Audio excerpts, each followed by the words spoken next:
The Galactic Confederation thought Earth would be an easy conquest. They sent 3 diplomatic missions expecting surrender. Each time humanity humiliated them with stubborn defiance and unpredictable innovation. Now they're back with a peace treaty designed to contain and control us. But Ambassador Parker just tore their document to shreds. What happens when a backwater planet refuses to kneel? The High Council didn't bring peace. They brought the most sophisticated cage ever designed. Velvet walls don't make a prison any less real. For 1,000 years, their expansion followed the same pattern. Diplomatic coercion first, cultural assimilation next. They'd offer membership in their galactic community, always with terms that looked generous up front. The documents promised technology sharing and protection. What they actually delivered was gradual erosion of sovereignty. Earth presented a unique problem. Our position between 3 major shipping lanes made us strategically vital. Our biological diversity represented a genetic treasure trove they couldn't access elsewhere. Too valuable to ignore, too unpredictable to leave autonomous. Their analysts warned we might actually compete given enough time. So they crafted their masterpiece of subjugation. The treaty offered apparent partnership, while establishing hard limits on our development.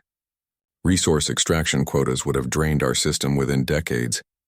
Technology sharing clauses contained hidden restrictions on military and spatial applications. The cultural preservation zones were particularly ingenious. They'd designate Earth as a protected cultural heritage site. Sounds noble until you realize it freezes your civilization exactly where it stands. No innovation, no expansion. Just humanity as a living museum exhibit for galactic tourists. Their entire approach treated planets like assets in a portfolio.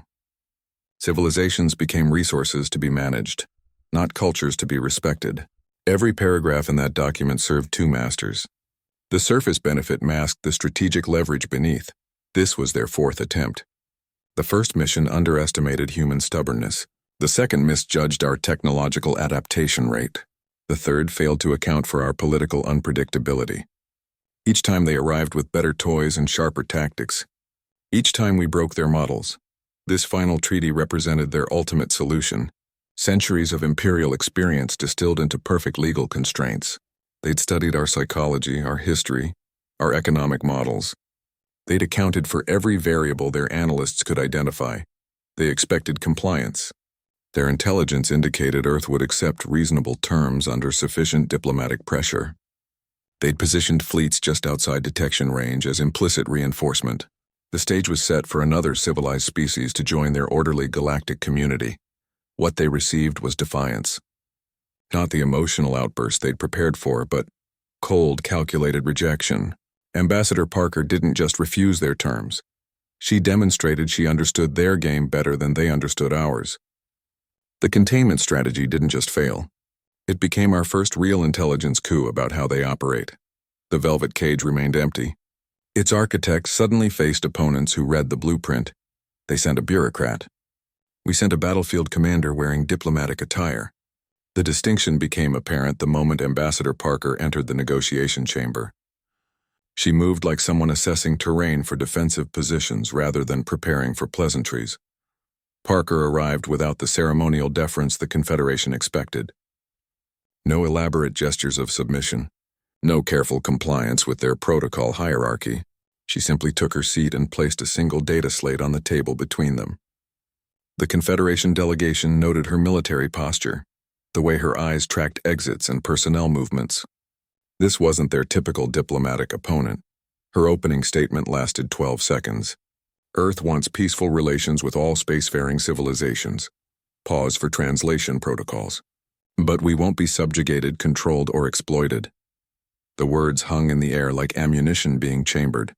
She'd reframed the entire discussion from treaty terms to sovereignty recognition in under 20 words. Then she dismantled their entire approach. Parker exposed how their standard treaty clauses contained exploitative subtleties hidden in procedural language. She cited specific examples from their dealings with 17 other species, how cultural exchange programs became intelligence-gathering operations, how technology transfer agreements included backdoor access protocols, how resource development partnerships always favored Confederation interests. She demonstrated that humanity had studied their methods more thoroughly than they'd studied ours. Our analysts had cracked their diplomatic patterns, their legal precedents, their entire playbook of civilized coercion. Parker turned their own historical records against them, quoting from internal memos about past betrayals of trust. She cited the Jurillian Accord where they promised protection then abandoned the system to raiders, the Millennian Integration where they promised autonomy, then installed puppet governments. The ambassador operated on a single fundamental principle: equal status or no agreement, not slightly better terms, not minor concessions. Either they negotiated with Earth as a sovereign equal, or they didn't negotiate at all. This rigid position confused their delegation initially. They were accustomed to species bargaining for incremental improvements to fundamentally unequal arrangements. Parker's team had prepared briefing materials showing exactly how each treaty clause would limit human development over decades, not just the obvious restrictions but the second and third-order effects. How technology caps would cripple medical research, how resource quotas would strangle economic growth, how cultural preservation would freeze social evolution. This wasn't negotiation in their understanding of the term. It was a declaration of planetary sovereignty delivered across a conference table. The Confederation delegation members exchanged glances. Their instruments showed no deception in her statements, no negotiation leverage in their traditional sense, just absolute conviction backed by thorough preparation. For the first time, they realized they weren't dealing with another species that could be coaxed or threatened into compliance. They faced opponents who understood the game better than the rule-makers. Parker's uncompromising stance created a new operational reality. The velvet glove approach had met its first actual counter. Parker invited them to dinner. The move seemed like standard diplomatic courtesy until they arrived. She'd bypassed their formal dining protocols entirely. No ceremonial tables. No assigned seating by rank. Just human-style dining with shared dishes and casual conversation. They were unprepared for negotiation through shared meals. Over roasted meats and earth vegetables, Parker demonstrated cultural fluency they didn't expect. She discussed galactic art movements with genuine understanding, referenced historical conflicts without seeming partisan, asked about scientific advancements with technical precision that matched their own experts. Every question gathered intelligence while appearing like polite conversation. She asked pointed questions about galactic governance structures, how oversight committees functioned across light years, what mechanisms existed for dispute resolution between member worlds. The questions seemed academic but mapped potential weaknesses in their system. She inquired about scientific advancement protocols while passing the breadbasket. The casual delivery masked the strategic purpose. Parker deftly steered conversations away from sensitive topics when they grew too revealing. She'd shift to human culinary traditions when someone approached classified information, discuss agricultural techniques when technological secrets neared disclosure. The delegation left each meal feeling they'd learned about humanity, while revealing little themselves. The psychological assessment proved incorrect. Xandar noted how food and conversation created more productive engagement than formal meetings. The shared experience lowered barriers, made delegates momentarily forget they were negotiating planetary futures. They discussed literature over wine, compared child-rearing practices over dessert. The human ambassador seemed to genuinely enjoy their company, even while opposing their goals. Yet Parker never softened her core position. Between courses, she'd remind them certain terms remained unacceptable. She referenced specific clauses from past treaties that had crippled other civilizations, warned that hidden restrictions wouldn't be tolerated no matter how pleasantly they were packaged. The warnings came calmly between bites of food. She established trust while maintaining unbreachable boundaries. Delegates found themselves liking this human who served excellent wine and discussed poetry. They simultaneously understood she'd never concede on sovereignty. The combination confused their diplomatic models. Affection and absolute resolve weren't supposed to coexist. The dinner table became where they first understood human negotiation as art. Formal chambers were for declarations. Meals were for understanding. Parker read subtle cues in how delegates held utensils, noted which topics made them uncomfortable, observed alliances forming between certain species representatives. They realized too late that every casual conversation served strategic purpose. The discussion about childhood games revealed cultural values. The wine preferences indicated sensory capabilities. Even complaints about travel arrangements provided intelligence about ship capabilities. Parker's team recorded everything for analysis. The psychological warfare was subtle but relentless. By the third dinner, delegates found themselves questioning Confederation policies they'd always accepted, wondering if human stubbornness might have merit, considering whether their expansion model needed examination. The shared meals had done what formal negotiations couldn't, made them see Earth as equals worth understanding rather than subjects to be managed. The velvet glove approach had been turned against its creators. They'd expected to civilize backward humans through cultural exchange. Instead, they found themselves being subtly converted through excellent cuisine and conversation. Parker hadn't just refused their treaty, she'd begun converting their diplomats. Day 2 began with regulatory discussions. Technical language filled the chamber. Legal frameworks and compliance mechanisms, standard clauses refined over centuries of imperial expansion. The Confederation delegates relaxed into familiar territory. This was their domain of expertise. Parker systematically dismantled their confidence clause by clause. She exposed how mutual observation rights permitted permanent monitoring of human settlements. Not just diplomatic offices, but residential zones, industrial centers. Even private residences fell under surveillance provisions hidden in subparagraphs.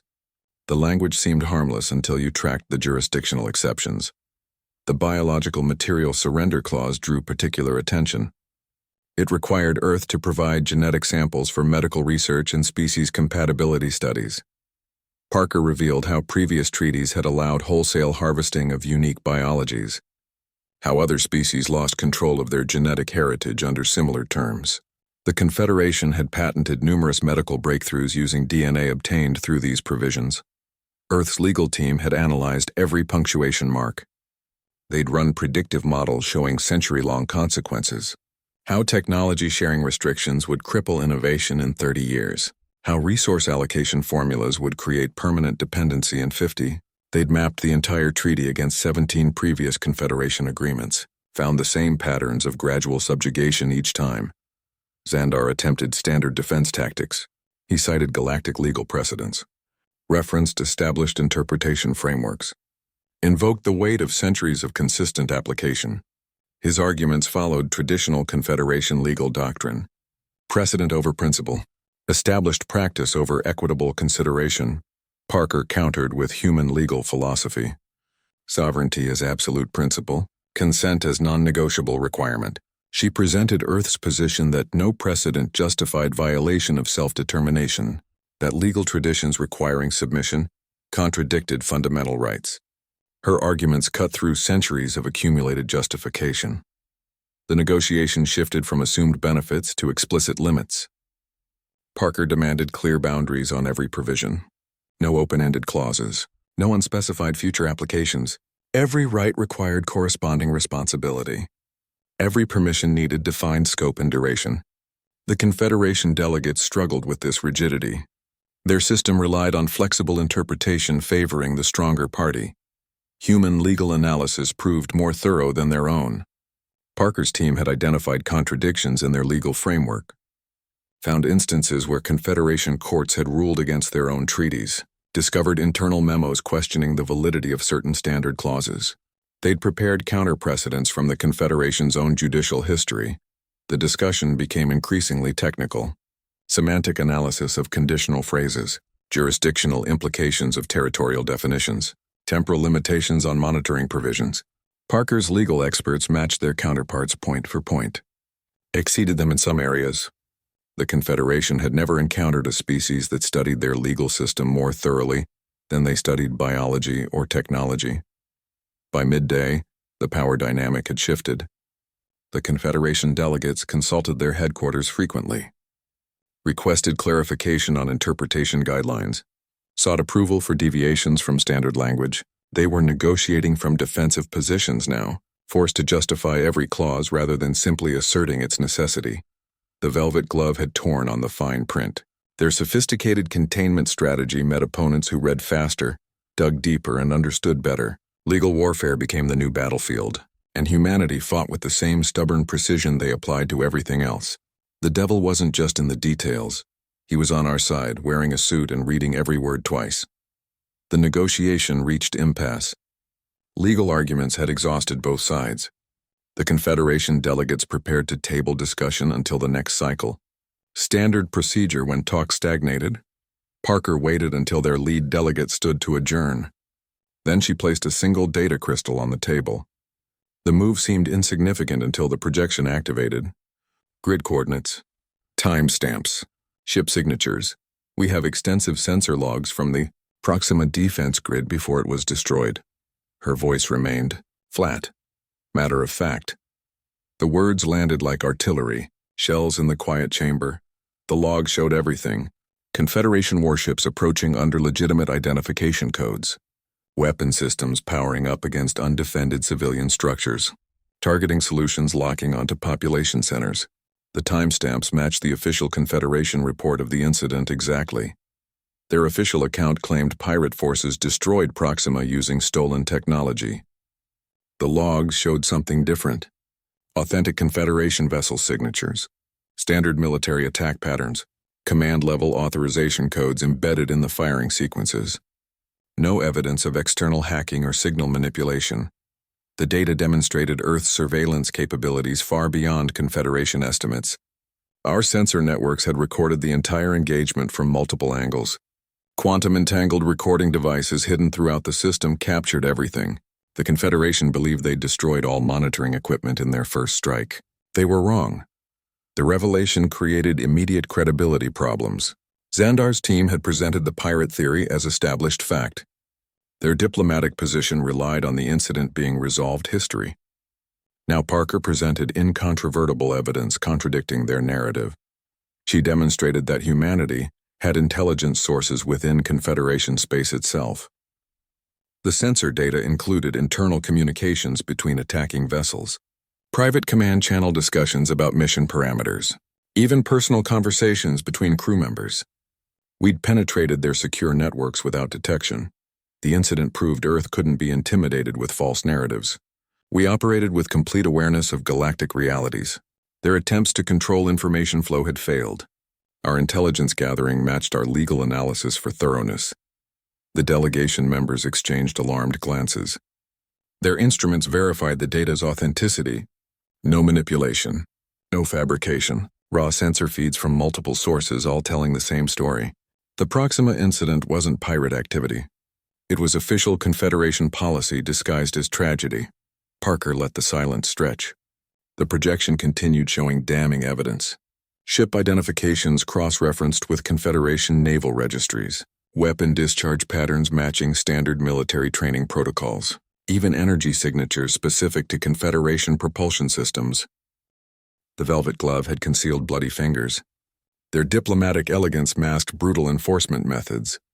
Parker's revelation exposed the fundamental contradiction in their approach.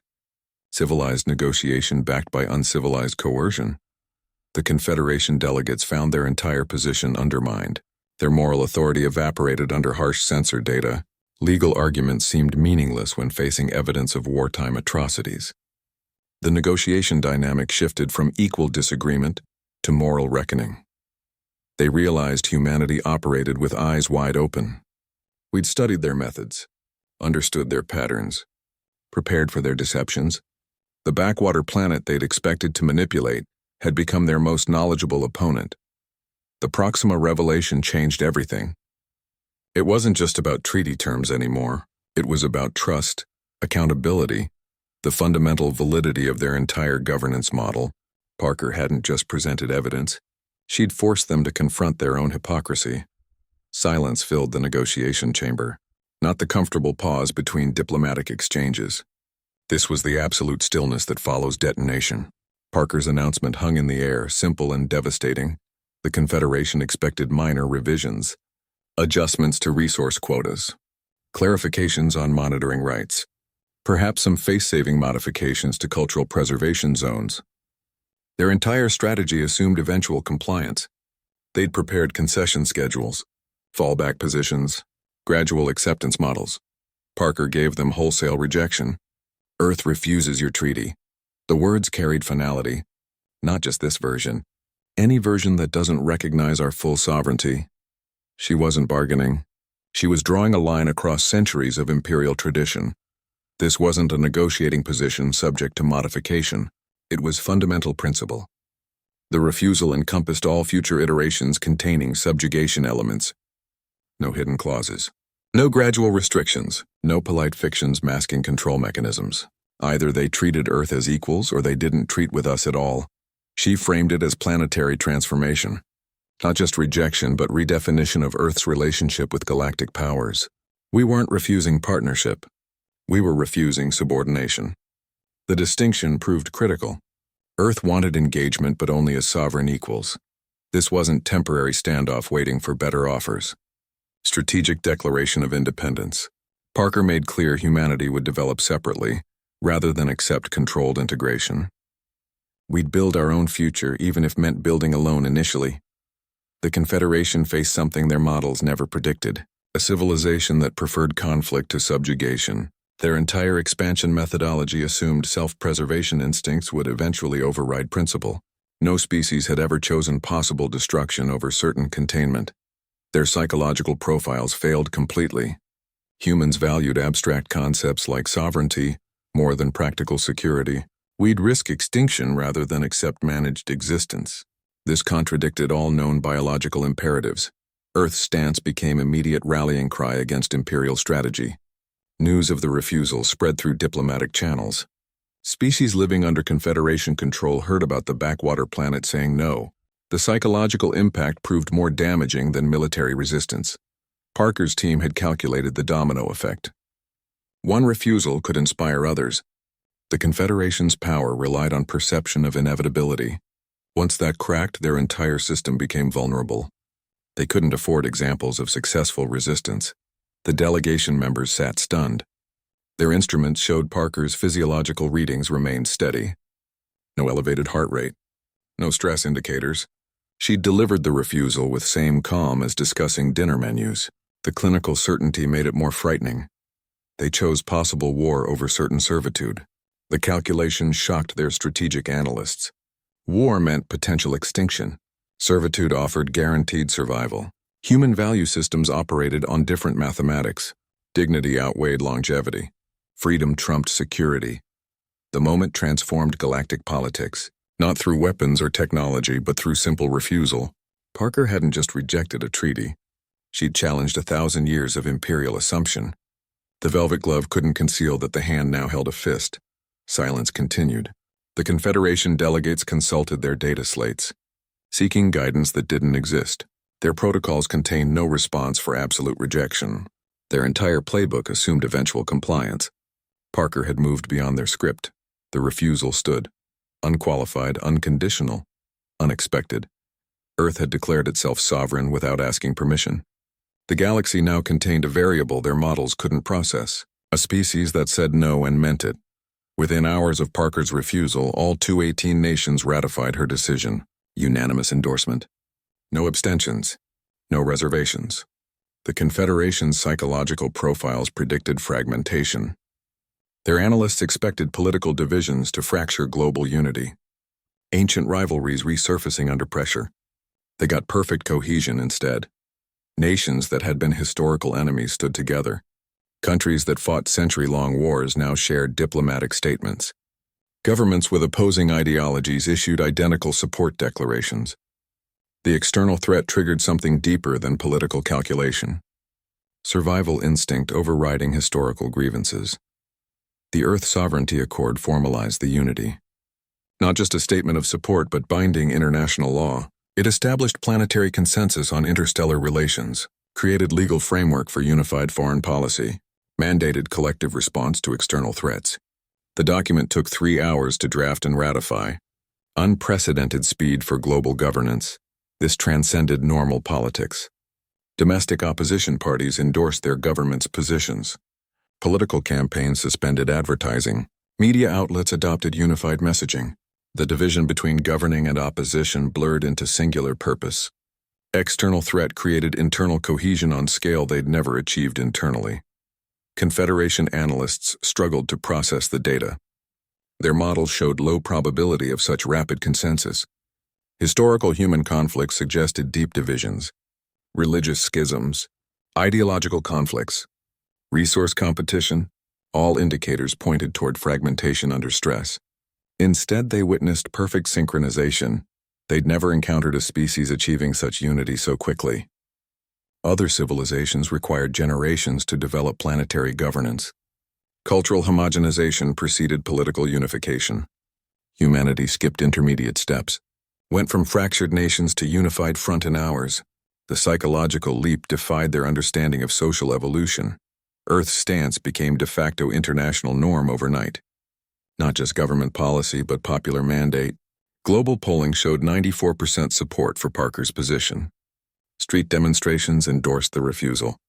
Cultural figures and religious leaders issued statements of unity. The position became non-negotiable across all human society. The backwater planet now spoke with one voice. Diplomatic communications carried identical language from all capitals. Economic policies aligned toward common defense. Military resources coordinated under unified command. The fragmentation they expected became impossible. Every nation reinforced every other. Their analysts revised threat assessments upward.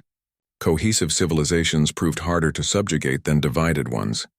Unified response capabilities multiplied defensive effectiveness.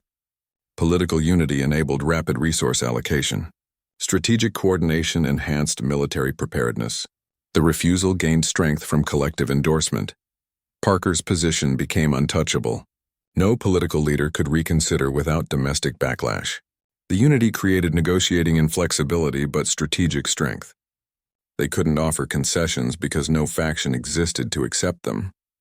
The Confederation faced monolithic opposition rather than divided interests. This planetary cohesion created secondary effects. Scientific communities shared research openly. Military technologies distributed without restriction. Economic resources pooled for common defense. The external threat triggered cooperation, normally prevented by competition. Adversity became catalyst for integration. The velvet glove approach failed because it assumed divided opponents. Their strategy relied on exploiting internal conflicts, offering better terms to some nations than others, creating alliances against common interests. Humanity eliminated those divisions through collective decision. The Confederation now faced something new in their experience. A civilization that chose unity over advantage, principle over pragmatism, collective destiny over individual benefit. The Confederation believed they were isolating a single rebellious world. Their intelligence showed no galactic allies, no external support networks, standard isolation protocol for uncooperative species. Cut them off. Wait for desperation to set in. Their models predicted Earth would eventually seek terms once isolation became unbearable. Parker waited until their delegation prepared to implement containment procedures. Then she activated a new projection. Star charts appeared showing 17 systems, each marked with unfamiliar diplomatic codes. We call ourselves the Free Worlds Alliance. The announcement landed like tactical surprise. In 3 years since first contact, Earth had established relations with non-Confederation civilizations, not through formal diplomacy but through shared resistance networks. Our engineers exchanged technologies with species the Confederation considered technologically backward. Our medics shared medical knowledge with worlds suffering Confederation-imposed health crises. We built trust through action rather than negotiation. This expanded alliance leveraged existing discontent. Many species chafed under Confederation control but lacked coordination. Earth provided the organizational framework. Secure communication networks based on quantum entanglement, shared intelligence gathering, mutual defense agreements that respected individual sovereignty. The alliance created counterweight without requiring military superiority. The coalition included species the Confederation considered permanently subjugated, worlds they'd cataloged as compliant assets, civilizations their analysts marked as psychologically broken. These species maintained surface compliance while secretly building resistance networks. Earth became the catalyst that connected disparate movements into coordinated opposition. Our approach differed fundamentally. The Confederation offered controlled membership. We offered partnership without subjugation. They demanded resource quotas. We proposed fair trade. Their cultural preservation froze development. Our cultural exchange encouraged innovation. The contrast attracted species tired of managed existence. Parker detailed the alliance's structure. No central authority. No mandatory contributions. Members cooperated voluntarily based on shared interests. Defense agreements required unanimous consent. Trade arrangements benefited all participants. The system emphasized flexibility over control. Respect over dominance. The Confederation delegation recognized immediate implications. Their containment strategy assumed solitary target. Now they faced coordinated opposition across multiple sectors. Economic sanctions would affect alliance members. Military pressure would trigger mutual defense responses. Political isolation became impossible with 17 potential allies. Earth had transformed from isolated world to coalition hub. Our stubborn refusal inspired others to reconsider their positions. Species that accepted subjugation now saw alternatives. Civilizations that tolerated control began demanding autonomy. The psychological impact proved more damaging than military threat. The confrontation shifted from Earth versus Confederation to alliance versus empire. Two competing visions of galactic organization: centralized control versus voluntary cooperation, managed development versus open innovation. The binary choice forced species to pick sides based on values rather than convenience. The galaxy now contained two power structures: the established Confederation with its military might and economic dominance, the emerging alliance with its flexibility and shared values. Neither could easily destroy the other. Conflict would be costly for both sides. The balance created negotiation possibilities that didn't exist before. Parker's revelation changed strategic calculations completely. The Confederation couldn't treat Earth as rebellious subject anymore. They faced organized opposition with resources and territory. The Velvet Glove approach needed complete revision. Their models required fundamental recalibration. The backwater planet had become leadership material. The Confederation planned straightforward military suppression. Standard protocol for uncooperative worlds: isolate, intimidate, apply measured force until compliance returns. Their fleet movements followed established patterns for planetary coercion. They expected limited resistance from primitive defenses. Their advanced scouts detected 23 distinct technological signatures around Earth, not variations on human systems. Completely alien design philosophies operating in coordinated networks. Defense platforms incorporated multiple non-human technologies working in concert. Energy shields from one species overlapped with projectile systems from another. Sensor jamming techniques combined 4 different approaches. The Alliance introduced vessel diversity they couldn't easily counter. Confederation tactical computers relied on identifying enemy capabilities through signature analysis. Their systems cataloged weapons profiles and defense parameters. The mixed technology base created classification chaos. No single countermeasure worked against all systems simultaneously. Earth's defensive network transformed simple calculations into complex equations. Previously predictable engagement outcomes became uncertain. Their probability models returned conflicting results. Some scenarios showed acceptable losses. Others predicted catastrophic failure against unknown technologies. The uncertainty created strategic paralysis. Parker demonstrated perfect synthesis of diplomacy and deterrence. The defensive arrangements reflected alliance relationships. Each technology represented a diplomatic agreement. Every weapon system symbolized a shared interest. Military strength became direct extension of political cooperation. The connection between talking and fighting became explicit. Sovereignty transformed from abstract principle to practical shield. Defense platforms protected physical space. Alliance agreements protected political independence. The two reinforced each other. Military capability enabled diplomatic defiance. Diplomatic success enhanced military preparedness. The combination created sustainable resistance. The tactical surprise reframed the entire battlefield. This wasn't traditional military confrontation. It became political military contest where perceptions mattered as much as firepower. The Confederation couldn't just win engagements. They had to win without strengthening alliance solidarity. Every action carried diplomatic consequences. They faced opponents who understood combined arms in galactic terms. Human military tradition emphasized integrating different capabilities. We applied the concept to multi-species warfare. Different technologies covered each other's weaknesses. Varied approaches created defensive depth. The mixture proved greater than the sum of its parts. Their invasion planning required complete revision. Standard occupation protocols assumed technological superiority. The mixed defense network eliminated that advantage. They needed new tactics for mixed technology environments, different engagement rules for different defensive layers. The complexity slowed operational planning. Parker's team had calculated the psychological impact. Seeing unfamiliar technologies created doubt. Uncertainty bred caution. Caution delayed action. The delay provided more time for diplomatic solutions. Military preparedness served political goals rather than replacing them. The Confederation realized they weren't facing isolated Earth anymore. They confronted a network of civilizations through our defensive arrangements. Attacking Earth meant attacking Alliance credibility. Military action risked broadening the conflict. The calculation changed from simple suppression to complex escalation management. Their fleet commanders requested revised rules of engagement. Standard authorization protocols didn't cover multi-species defensive networks. They needed political guidance for military decisions. The separation between diplomatic and military channels broke down. Everything became interconnected. Earth's defense demonstrated new warfare paradigm. Not bigger weapons but smarter combinations.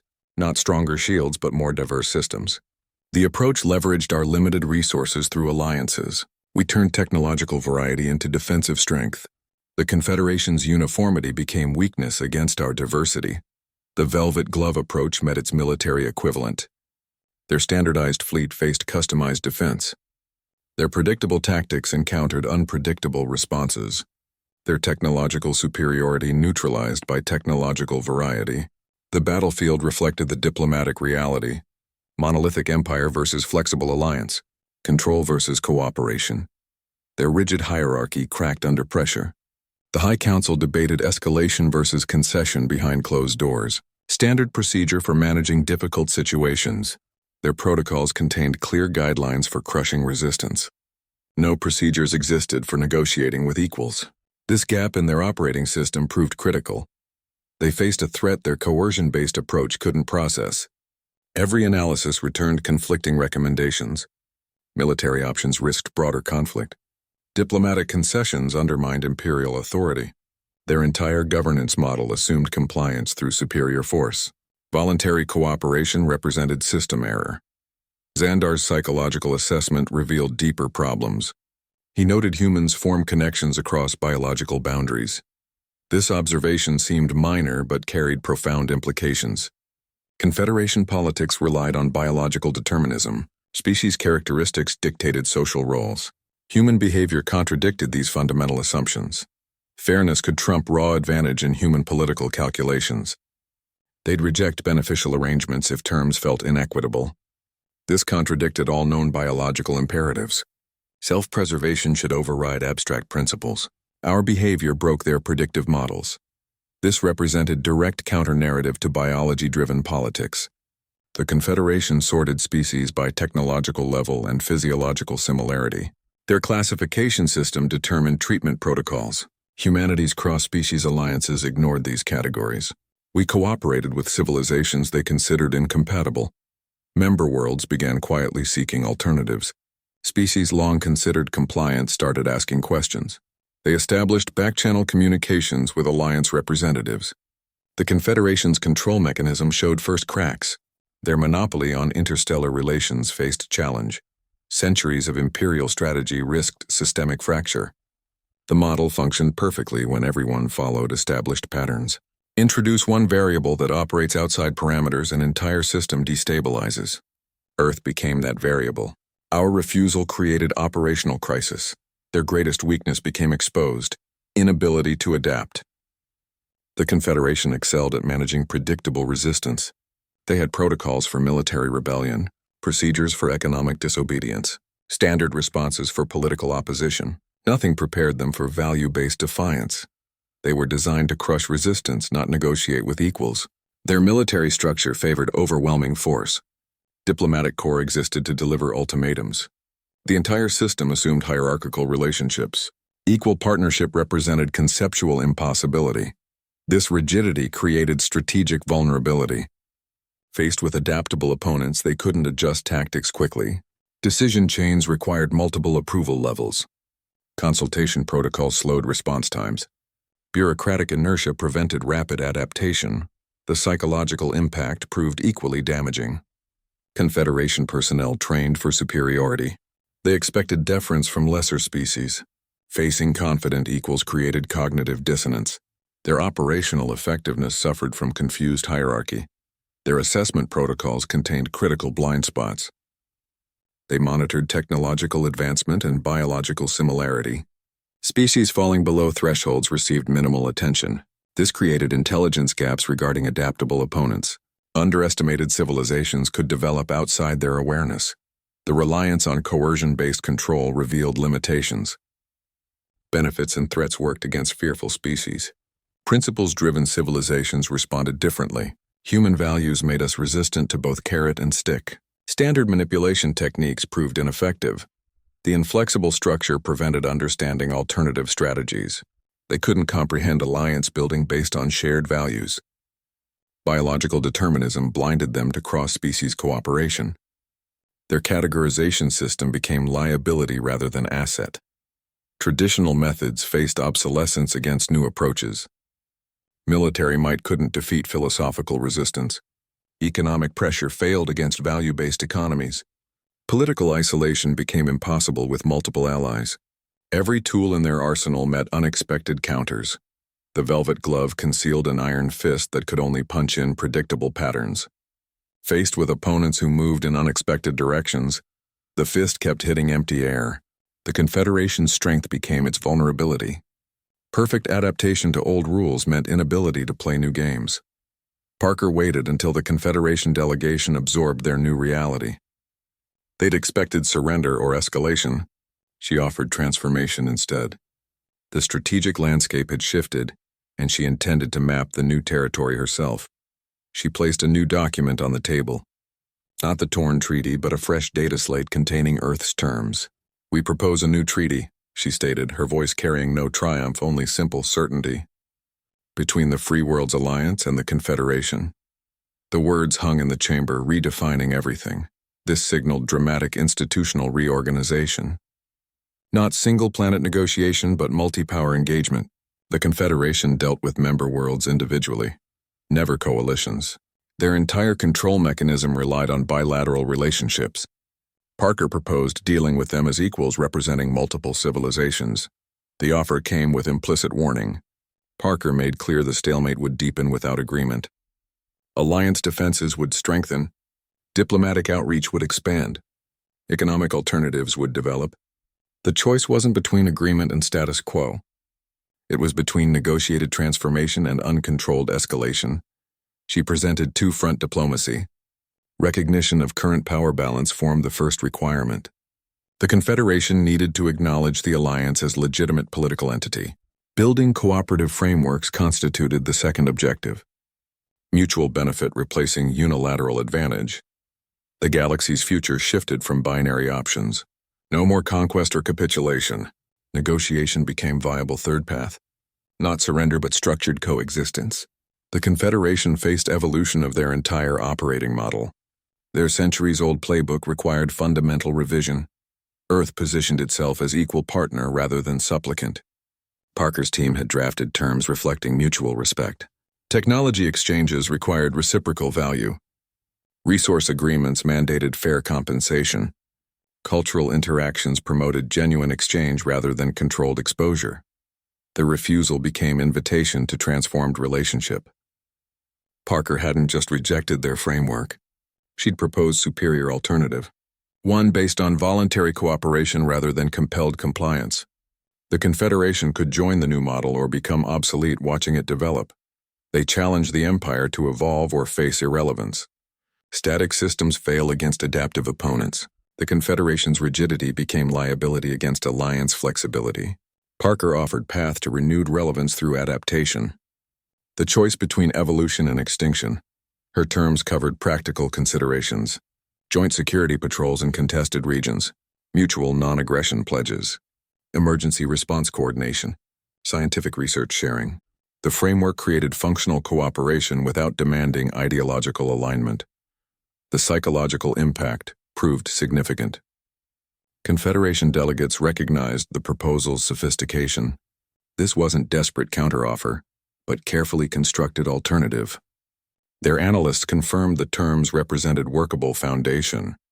The refusal contained built-in solution. Parker maintained strategic positioning throughout.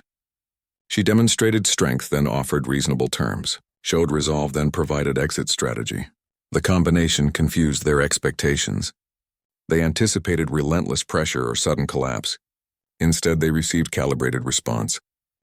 The proposal created division within their ranks. Military advisors favored rejection. Diplomatic corps recommended consideration. Economic analysts warned of costs. The unified front began fracturing under complex calculations. Earth's strategic olive branch changed the conflict entirely. No longer rebellion to crush, but proposal to consider.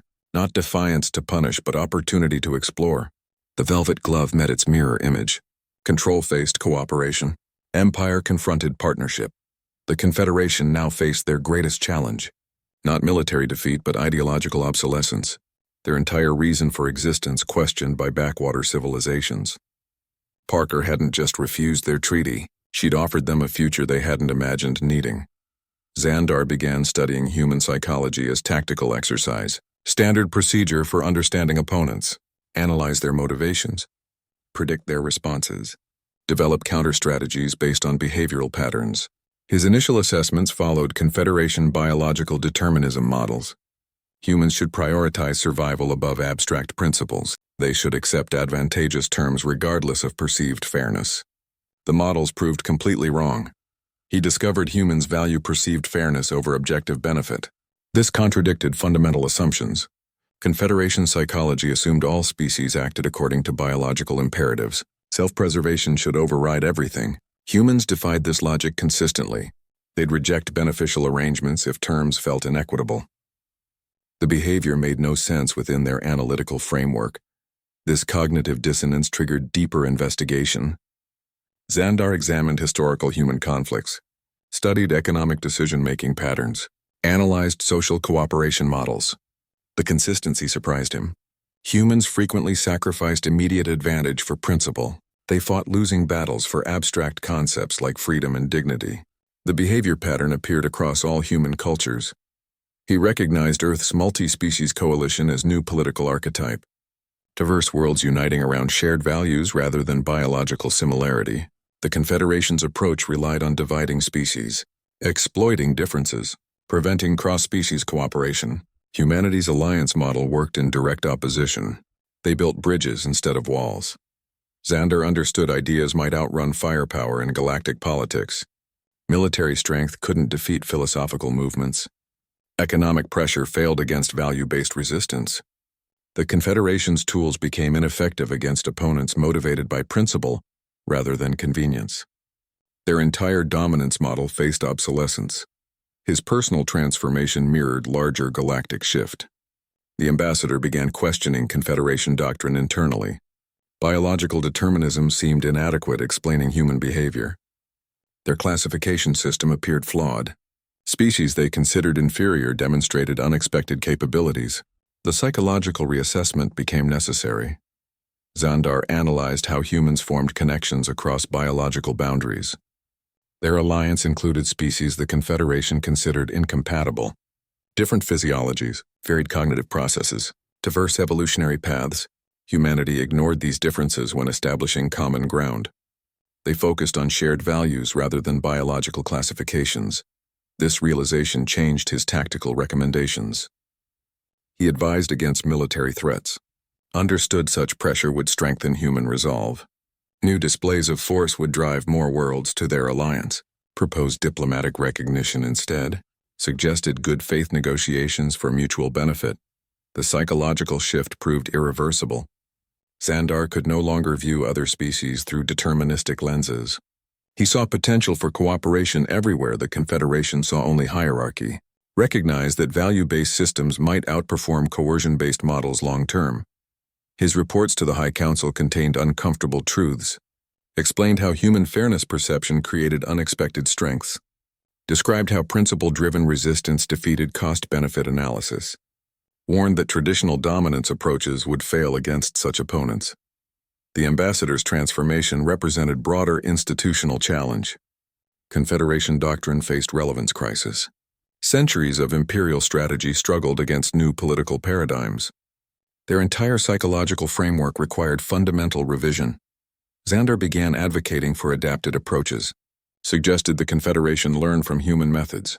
proposed value-based diplomacy alongside traditional leverage, recognized that the galaxy had changed while their models remained static. This psychological awakening created professional risk.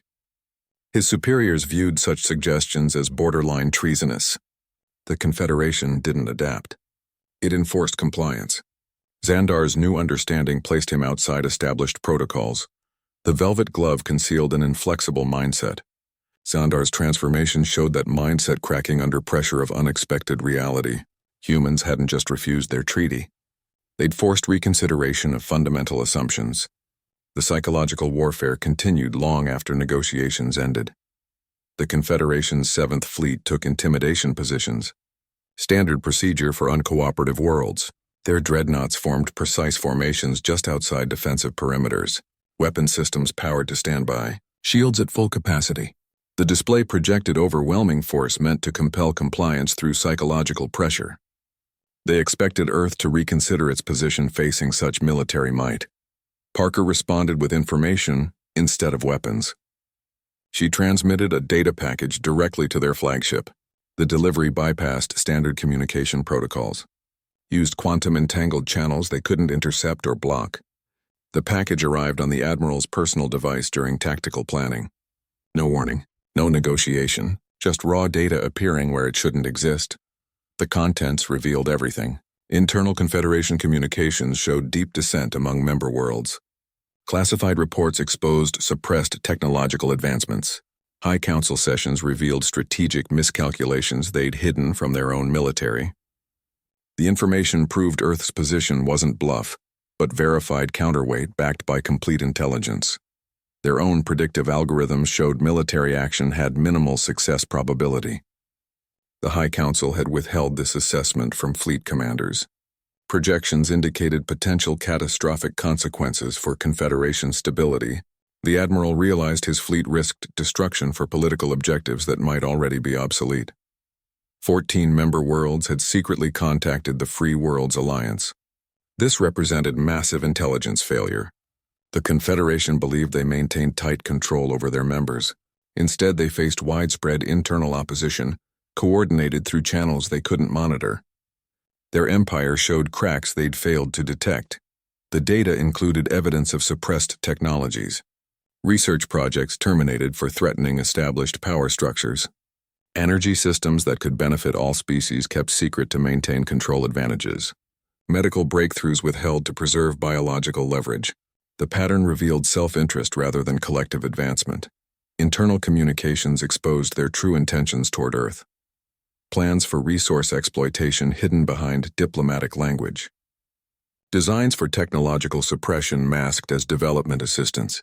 Cultural control mechanisms presented as preservation efforts. The documents proved their peace treaty was conquest in disguise. Human psychological assessments showed fundamental misunderstandings. Confederation analysts believed we'd prioritize survival above principles. Their models predicted compliance under sufficient pressure. The reports revealed they never comprehended our value systems. Their entire approach built on flawed assumptions. The Admiral faced unprecedented decision. Standard protocols demanded immediate engagement. The intelligence suggested such action would trigger broader conflict. Publication of the data could destabilize Confederation authority across multiple sectors. Military power yielded to informational advantage. The fleet maintained position but stood down from attack readiness. Weapon systems returned to storage configuration. Shields reduced to monitoring levels. The display of force transformed into waiting posture. They recognized the status quo had become unsustainable. Earth's information offensive changed tactical calculations completely. The Confederation couldn't risk engagement while facing internal instability. Their military advantage meant nothing if their political foundation crumbled. The Admiral requested new instructions from the High Council. The confrontation ended without fired weapons or activated shields. Information proved more powerful than intimidation. Knowledge defeated displays of force. The velvet glove concealed weakness that data exposure revealed. Military supremacy met its match in intelligence superiority. The galaxy avoided war through willingness to transform. Both sides faced potential catastrophic conflict should engagement occur. The stakes weren't just military defeat or victory, but systemic collapse. Entire civilizations stood at the brink because neither side could back down without fundamental change. The decision to pivot created a watershed moment for galactic governance. For the first time in centuries, the Confederation considered negotiated settlement with equals. This represented radical departure from their established protocols. Their entire imperial model assumed eventual compliance through pressure. The fleet remained in position but shifted posture. Weapon systems stayed powered down. Shields maintained defensive configuration. The massive armada became observation force rather than attack formation. This subtle change signaled profound shift in intentions. Parker and Xandar prepared to meet at neutral station. The location selection itself proved significant. Not Confederation territory or Earth space. Neutral ground represented mutual concession. Both sides traveling equal distance showed symbolic equality. The dialogue could reframe galactic political structures entirely. Previous negotiations followed Confederation templates. This discussion would establish new frameworks. The binary choice between submission and annihilation became obsolete. Third options now existed. A new treaty acknowledged sovereignty while enabling cooperation. The draft recognized the Free Worlds Alliance as legitimate entity. It established mutual non-aggression pledges, created frameworks for scientific exchange, outlined resource trade agreements based on fair value. This represented complete transformation of engagement models. The Confederation traditionally offered controlled membership with gradual autonomy. They now discussed partnership between equals. The shift required mental adjustment for both delegations. The galaxy's most powerful institution opened to reform. Internal discussions within the Confederation revealed significant divisions. Traditionalists advocated military solution despite risks. Reformists recognized need for adaptation. The debate mirrored larger galactic tensions. Courage and strategic acumen achieved what weapons couldn't. Parker's consistent positioning created conditions for negotiation. Her refusal to compromise on sovereignty forced reassessment. Xandar's psychological transformation enabled genuine dialogue. The pivot demonstrated that conflict resolution required new approaches. Military power alone couldn't solve political differences. Economic pressure failed against value-based resistance. Only mutual respect and recognition could bridge divides. The negotiation table became new battlefield. Ideas replaced weapons as primary tools. Persuasion substituted for coercion. Both sides brought different strengths to this unfamiliar terrain. The Confederation faced their own institutional limitations. Their decision-making processes proved too rigid for rapid adaptation. Communication chains between military and political branches showed inefficiencies. These weaknesses became apparent during crisis. Earth's alliance demonstrated alternative governance models. Voluntary cooperation proved more flexible than compelled compliance. Shared values created stronger bonds than imposed structures. The contrast forced comparative analysis. The meeting preparation involved extensive security arrangements. Both sides implemented verification protocols. Neutral observers monitored proceedings. The complexity reflected mutual distrust despite negotiation intentions. This watershed moment would influence galactic relations for centuries. How civilizations resolved conflicts set patterns for future engagements. The success or failure of this pivot would determine interstellar politics for generations. The velvet glove approach finally met its match, not in stronger force, but in superior strategy. The Confederation's reliance on predictable responses encountered unpredictable adaptability. Their system designed for dominance struggled with partnership. Earth's defiance catalyzed a pluralistic, negotiated universe. The Confederation's model faced not just challenge but obsolescence. Their empire, built on power and intimidation, encountered values-driven opposition that couldn't be crushed through traditional methods. A broader coalition of diverse worlds rejected coercion in favor of self-determination. The unpredictable humanity became the catalyst for galactic democratization. Xandar contemplated the possibility of transformed power structures during his return voyage. He reviewed negotiation recordings, analyzed human psychological profiles, studied alliance formation patterns. The Confederation's biological determinism seemed increasingly inadequate against value-based systems. Their classification methods couldn't account for cross-species cooperation based on shared principles rather than biological similarity. The age of unquestioned Confederation dominance ended that day.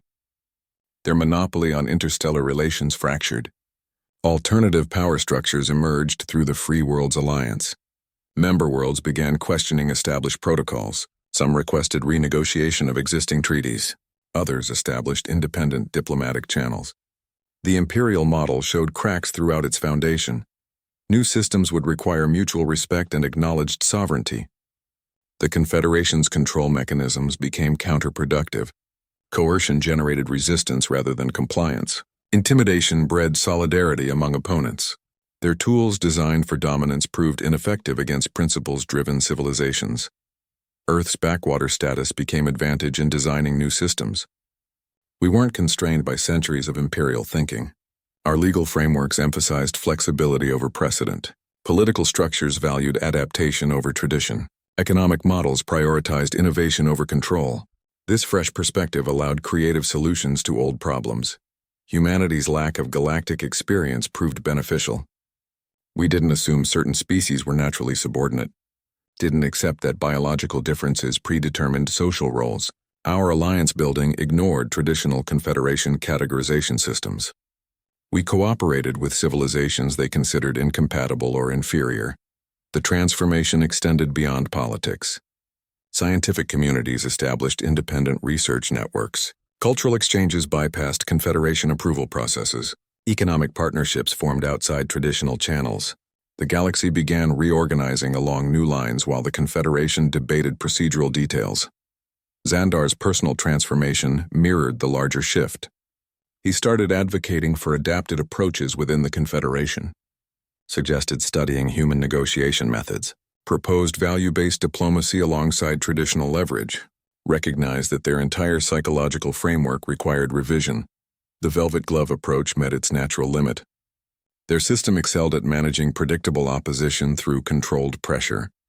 Faced with unpredictable adaptability, it struggled to respond effectively. Rigidity became liability against flexibility. Standardization weakened against customization. Earth's refusal started chain reactions beyond the negotiation chamber. Species long considered compliant began asserting greater autonomy. Worlds previously isolated established new connections. The galactic map started showing alternative trade routes and communication networks. Power became distributed rather than centralized. The Confederation faced their greatest challenge not from weapons but from ideas. Military strength couldn't defeat philosophical movements. Economic pressure failed against value-based resistance. Their entire dominance model required fundamental rethinking against opponents motivated by principle rather than convenience. This new galactic order emerged through stubborn refusal, followed by careful construction. Parker's team had prepared alternative frameworks while studying Confederation weaknesses. They built alliances while analyzing treaty terms, developed strategies while understanding psychological patterns. The defiance wasn't rejection but redirection. The age of imperial certainty gave way to negotiated complexity. Multiple power centers required careful balancing. Diverse interests demanded creative compromise. The galaxy became more complicated but also more resilient. Monolithic control yielded to distributed cooperation. Earth's transformation from backwater to catalyst demonstrated that sometimes inexperience proves more valuable than tradition.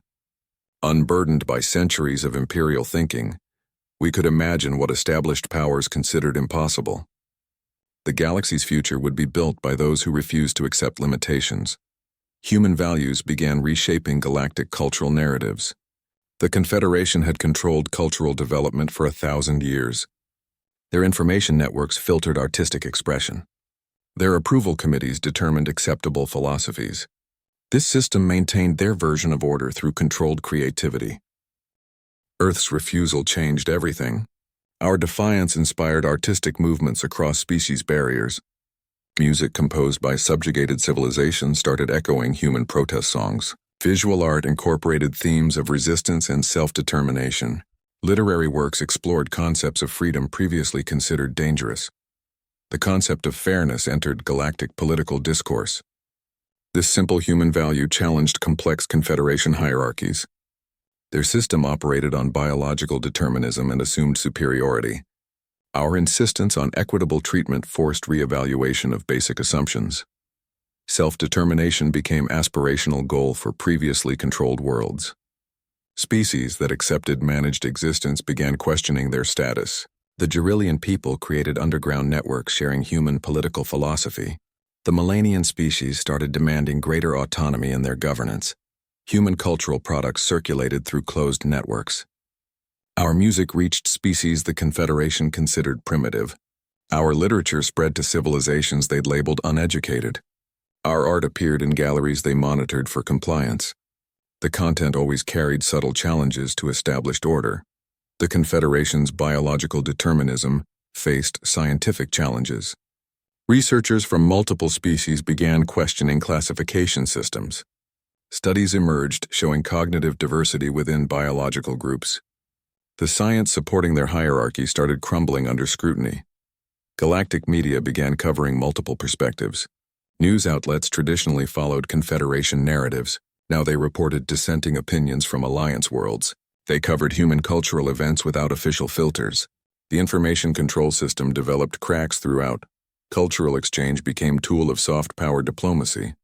Human artists collaborated with alien creators. Musical fusion projects blended species traditions. Literary translations crossed biological boundaries. These collaborations built understanding where politics created division. Human creativity proved as disruptive as our diplomacy. Our stories resonated with species facing similar struggles.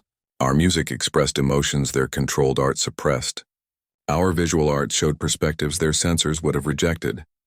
The change occurred fastest among younger generations. Confederation youth sought human cultural products despite restrictions.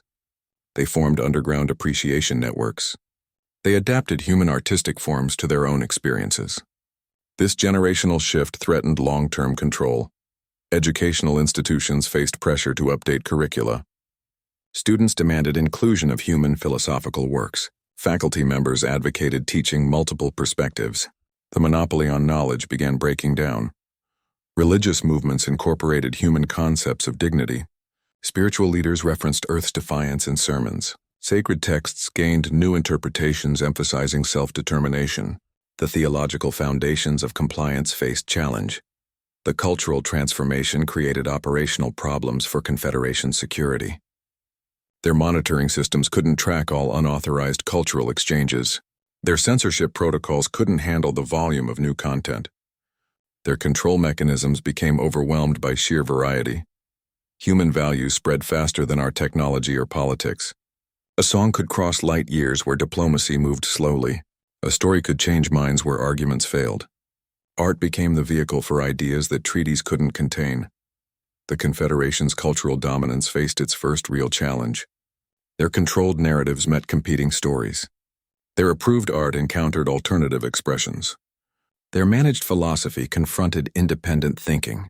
This cultural shift proved more damaging than military resistance.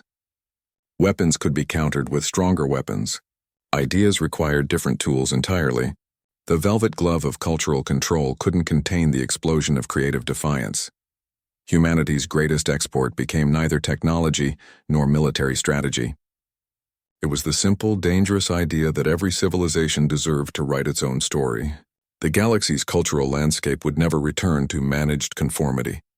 Trade routes reconfigured around new political realities. The Confederation controlled galactic economics for centuries. Their shipping lanes followed patterns of resource extraction. Their financial systems enforced dependency. Their market regulations maintained monopolies.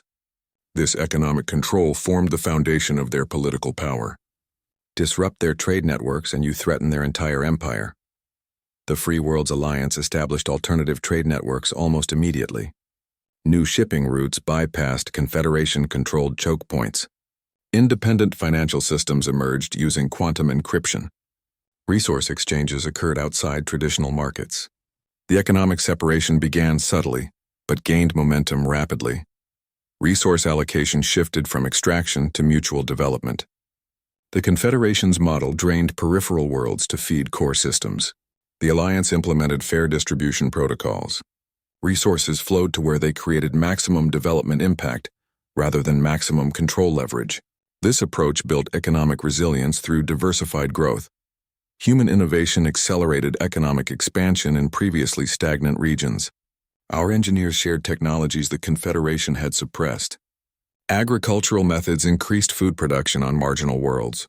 Medical advancements improved workforce productivity. Energy systems provided power to undeveloped areas. Economic growth occurred where the Confederation had enforced deliberate stagnation. New technologies circulated outside patent controls for the first time. The Confederation used intellectual property restrictions to maintain technological dominance.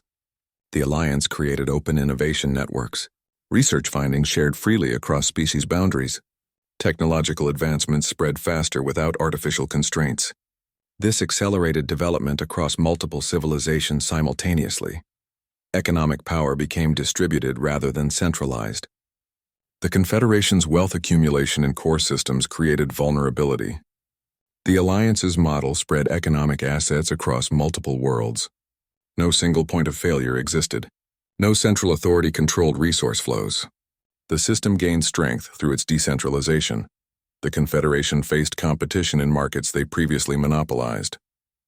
Their control over strategic resources weakened as alternative suppliers emerged. Their pricing power diminished with multiple buyers and sellers. Their economic influence declined as choices multiplied. Traditional leverage mechanisms became less effective against diversified options. Economic interdependence created stability through diversity. The Alliance's members developed complementary capabilities.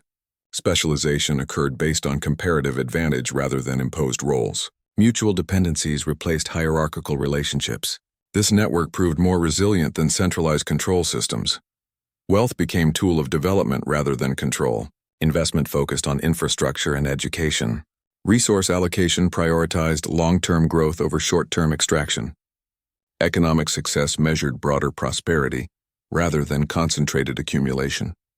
This approach built sustainable systems rather than maintaining dominance. The economic realignment occurred faster than anticipated. Alternative trade networks reached critical mass within months. Financial systems achieved operational stability quickly.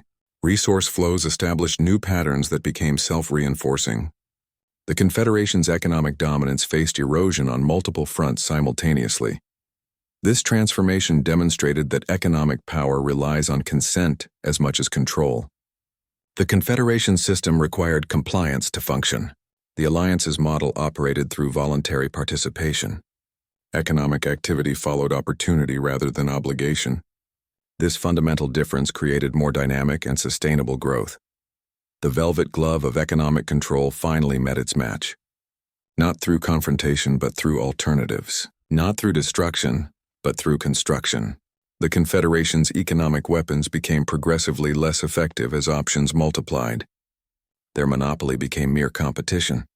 Their control became mere influence. Their dominance became historical artifact. One moment of defiance changed galactic history forever. The Confederation expected another compliant species to join their ordered empire. They'd encountered thousands of civilizations across millennia. All eventually accepted managed existence over conflict. Their models predicted the same for Earth. They encountered something different this time. A civilization that valued principles over practicality. Humanity preferred possible destruction to certain servitude. This fundamental miscalculation undermined their entire approach. Their psychological profiles failed to account for values overriding survival instincts. Earth's refusal demonstrated that power alone couldn't guarantee compliance. Military might proved useless against opponents willing to sacrifice everything. Economic pressure failed against civilizations prioritizing dignity over comfort. Diplomatic coercion collapsed when faced with absolute conviction. The Confederation's tools designed for control became ineffective. The incident became studied across galaxies as masterclass in diplomatic strategy. Military academies added it to their curriculum. Diplomatic corps analyzed Parker's techniques. Intelligence agencies revised their assessment protocols. The refusal became case study in asymmetric negotiation against superior forces. Parker's approach influenced generations of diplomats and negotiators. Her combination of thorough preparation and absolute principle setting became standard teaching. The integration of military readiness with diplomatic positioning created new operational doctrines. Her use of information as strategic weapon transformed intelligence operations. The concept of sovereign equality entered galactic legal frameworks for the first time. Previous treaties assumed hierarchical relationships between civilizations. New agreements recognized mutual respect as foundational principle. Legal structures began incorporating equitable consideration rather than imposed terms. Previously subjugated worlds found inspiration in Earth's example. Species living under Confederation control began questioning their status. Resistance movements formed using human strategies. Underground networks shared techniques for maintaining cultural identity. The psychological impact of seeing successful defiance proved more powerful than weapons. The refusal proved that sometimes saying no creates more than saying yes. Acceptance would have brought temporary benefits but permanent constraints. Rejection risked immediate conflict but enabled long-term freedom. The calculation defied traditional cost-benefit analysis. Principles sometimes outweigh practicality and historical outcomes. A backwater planet taught the galaxy about courage and principle. Earth's lack of galactic experience became advantage rather than weakness. We weren't constrained by centuries of imperial thinking.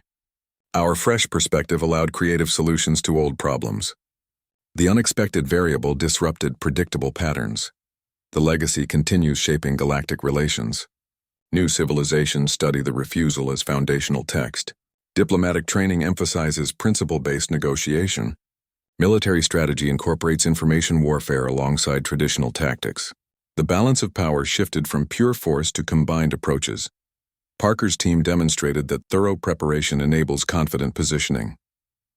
Their analysis of Confederation weaknesses created strategic advantage.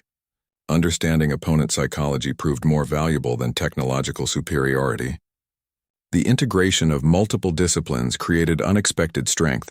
The refusal stands as a timeless example of how weaker opponents can prevail against stronger forces. Not through matching strength, but through changing the game. Not through better weapons, but through better understanding. Not through compliance, but through conviction.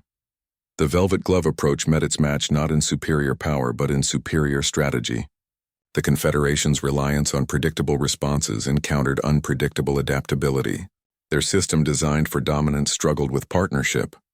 Their greatest strength became their ultimate weakness. Earth's refusal proved principles outweigh power in the long arc of history. The galaxy learned some species would rather fight than kneel, and such species often rewrite the rules. The Confederation's might couldn't break a civilization that valued sovereignty over survival.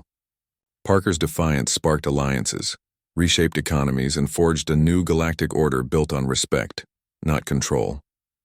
True peace comes from mutual recognition, not imposed treaties. A backwater world's stubbornness taught empires that dignity is a force as real as any fleet. Sometimes saying no is the beginning of everything.